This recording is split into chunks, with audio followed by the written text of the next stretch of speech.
कक्षा 7वीं पाठ दूसरा लक्ष्य साधना। एक बार गुरु द्रोणाचार्य ने अपने शिष्यों की धनुर्विद्या की परीक्षा लेने का विचार किया। उन्होंने अपने सभी शिष्यों को बुलाया। उन्होंने पेड़ की एक डाली पर मिट्टी की चिड़ियाँ रखी और बोले, आप सबको बारी बारी से चिड़ियों की आँख पर निशाना लगाना है। जो भी लक्ष्य पर निशाना लगाने में सफल होगा उसे विजयी घोषित किया जाएगा।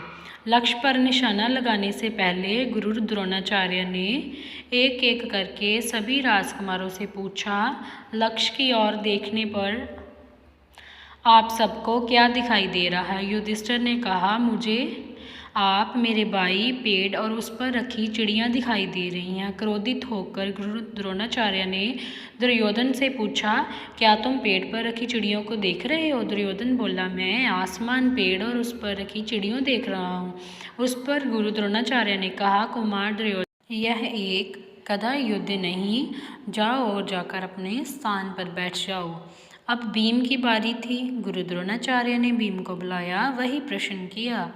भीम ने कहा, गुरुदेव, मैं सभी लोगों को देख रहा हूँ। गुरु द्रोणाचार्य बोले, भीम, निशाना लगाना तुम्हारा काम नहीं, जाओ जाकर अपने भाइयों के पास बैठ जाओ। गुरुदेव के आदेश से भीम जाकर अपने स्थान पर बैठ गए। गुरु द्रोणाचार्य सभी राजकुमारों से वही प्रश्न पूछते रहे और राजकुमार की तरह से जवाब देते रहे। कोई कहता मुझे चिड़ियाँ दिखाई दे रही है, कोई कहता मुझे पेड़ दिखाई दे रहे हैं और कोई कहे मुझे पेड़ और चिड़ियाँ दिखाई दे रही हैं। इनमें से एक शिष्य ऐसा भी था जिसे पेड़ और पत्ते दिखाई दे रहे थे। गुरु द्रोणाचार्य निराश हो गए। अब अर्जुन की बारी थी। गुरु द्रोणाचार्य ने अर्जुन से पूछा, अर्जुन, तुम्हें क्या दिखाई दे रहा है? अर्जुन ने कहा, मैं ना आसमान को देखता हूँ, ना पेड़ को, ना पत्तों को और ना ही यहाँ उपस्थित लोगों को। मुझे तो केवल चिड़ियों की आँख दिखाई दे रही है। अर्जुन का यह उत्तर सुनकर गुरु द्रोणाचार्य अर्जुन की प्रतिभा से प्रसन्न हो गए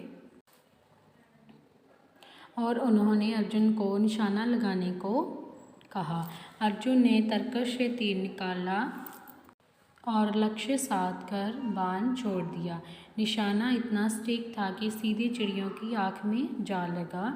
गुरु द्रोणाचार्य ने प्रसन्न होकर अर्जुन को गले लगाया और उसे विजय घोषित किया। गुरु द्रोणाचार्य ने सभी राजकुमारों को समझाते हुए कहा कि हमारा ध्यान केवल अपने लक्ष्य पर होना चाहिए। जिनकी नज़र लक्ष्य में से भटक जाती है वे कभी लक्ष्य पर सटीक निशाना नहीं लगा सकते। यह बात केवल धनुर्विद्या सीखने के लिए ही नहीं, अपितु हमारे जीवन के प्रत्येक क्षेत्र में लागू होती है। जीवन में हमारा जो भी लक्ष्य हो, हमारा पूरा ध्यान उसी पर टिका होना चाहिए, तभी लक्ष्य को प्राप्त किया जा सकता है। हम क्या सीखते हैं इस चैप्टर से कि हमें जो भी काम करना है, हमारा ध्यान जो है वो सिर्फ उसमें ही आकर्षित होना चाहिए।